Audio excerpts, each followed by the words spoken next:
pretty people, in today's video we are going to see the recap of episode 12 of Love, Fate, Marriage and Divorce season 3. First, let's see some highlights. Shin gets to know about Piyoung's marriage, so he wants to fight for the custody of Jia. Jia gives Danchu to Dongma's dad.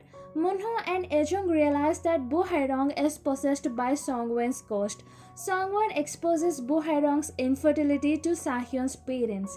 Gabin thinks about Park Hae-roon. Amy thinks that now that Sapyeong is finally getting married, Shin will right away marry her.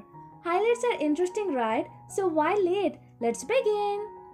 Sobin tells Sion's kids the cons of moving into his dad's house, that they can't sleep in and his dad could nag them, but the kids doesn't mind it. Hyungi feels after COVID, clinging to one's family and living together is the best thing one can do.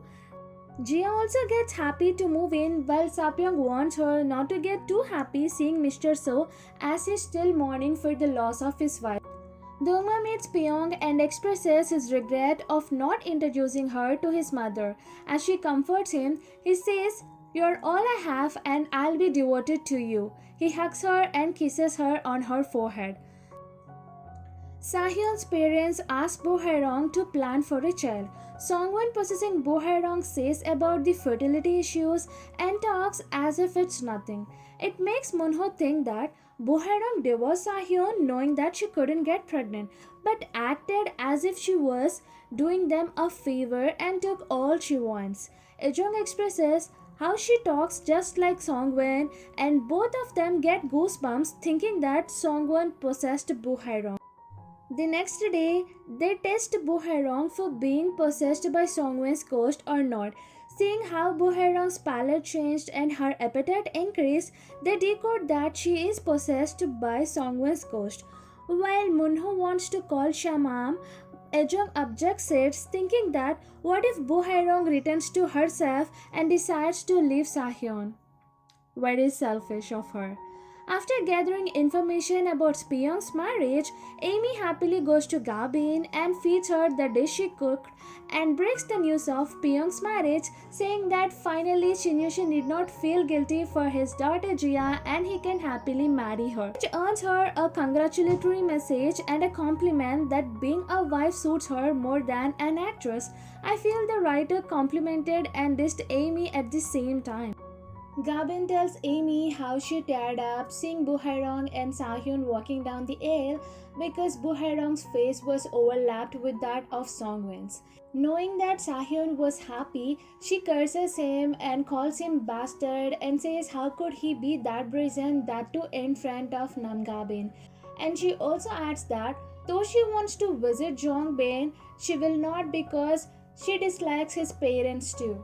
Amy thinks it's wrong to gossip about Sapyeong, but she heads out and gossips about Sapyeong and Sion's marriages and points out that these married women have men wrapped around their fingers and adds that one should not judge the book by its cover. Knowing that Sion ain't marrying Park Hae-roon, Gabin is shocked because she thought that they would get back immediately.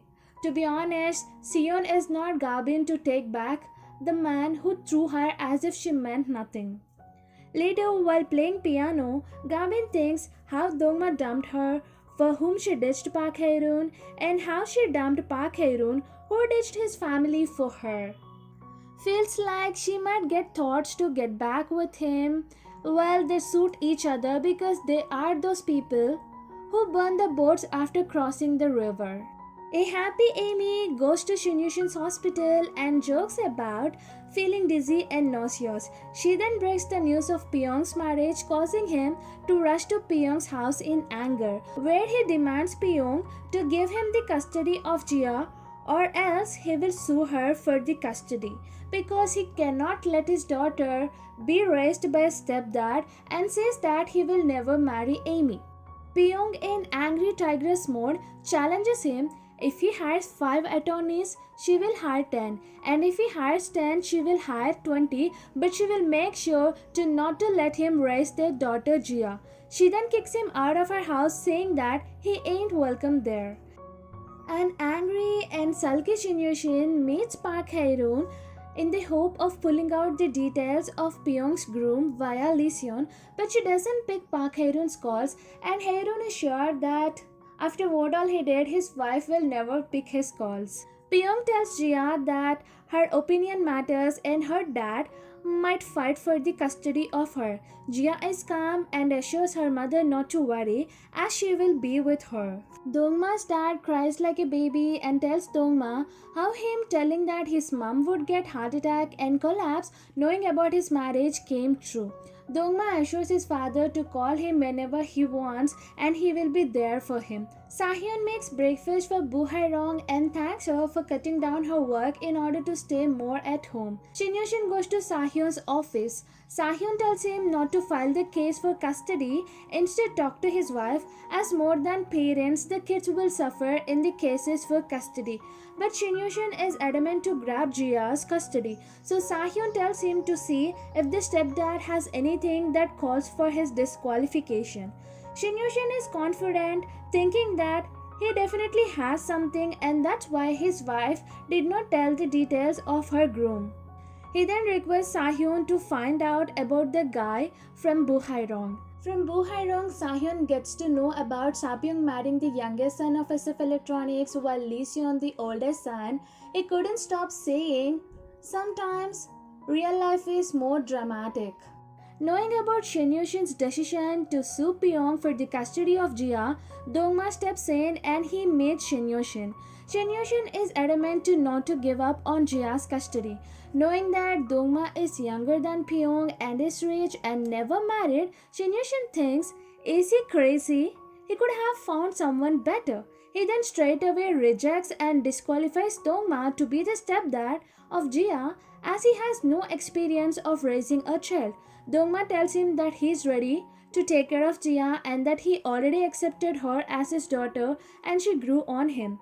He concludes their meeting saying that it's the decision of Jia to whomsoever she wants to stay with. As cheap as we thought, Shin Yushin imagines Sapyong getting close to Dongma who is shirtless, exposing his six-pack body and they hugging each other, which pisses him off so much.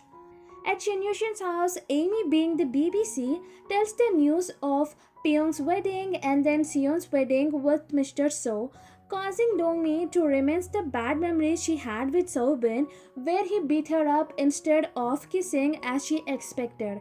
She runs out to the couch with her blankie and sleeps in it, begging Amy to not to beat her up, which alarms Amy and she calls Shin Yushin to rush home immediately. Dongmi's condition adds more stress to Shin Yushin, who is already stressed and burdened with Sapyong's marriage and Jia's custody. Knowing that grandpa is so sad, Jia gives up her pet dog Danshu in order to make him better. Dongmi visits Sapyong early in the morning and tells about her nightmare of Jia being kidnapped by a man and tells her not to send Jia to academy. Mr. So gets happy playing with Danshu and he decides to eat breakfast at Piyoung's house. Though shocked at first, she agrees happily to cook the breakfast. She even asks Dongmi's help to cook the breakfast for her in-laws. Not finding Dongmi at home, Amy and Shin Yushin call Piyoung in worry. They rush to the house of Piyoung knowing that Dongmi is over there. At one side, Piyoung's ex-hubby and mistress, and on the other side, her future hubby and future father-in-law are heading towards her house. As Dongmi starts to prepare breakfast, she laughs hysterically. The little child's ghost is eating chocolates in Sahyun's house and smiling and roaming happily around. At night, when Munho passes by the living room, he spots the child's ghost on the couch, but when he turns again, he doesn't find him. Well, it's good that he saw him because now nothing will stop him from calling the shamam. Because before it was just Songwen's ghost and now there's another child's ghost. Who knows, in future there might be many more ghosts. It would be interesting to see Amy and Shin Yushin running into Dongma and Mr. So. How will she react knowing that Dongma is marrying Sapyong, and what will happen when she will post this news to her fellow mistress Namgabin? So this is with the recap of episode 12. If you like this video, give it a thumbs up, and if you haven't subscribed, do subscribe, and don't forget to hit the bell icon so that you get notified whenever I upload a new video. See you in the next video. Until then, tata, bye bye, take care.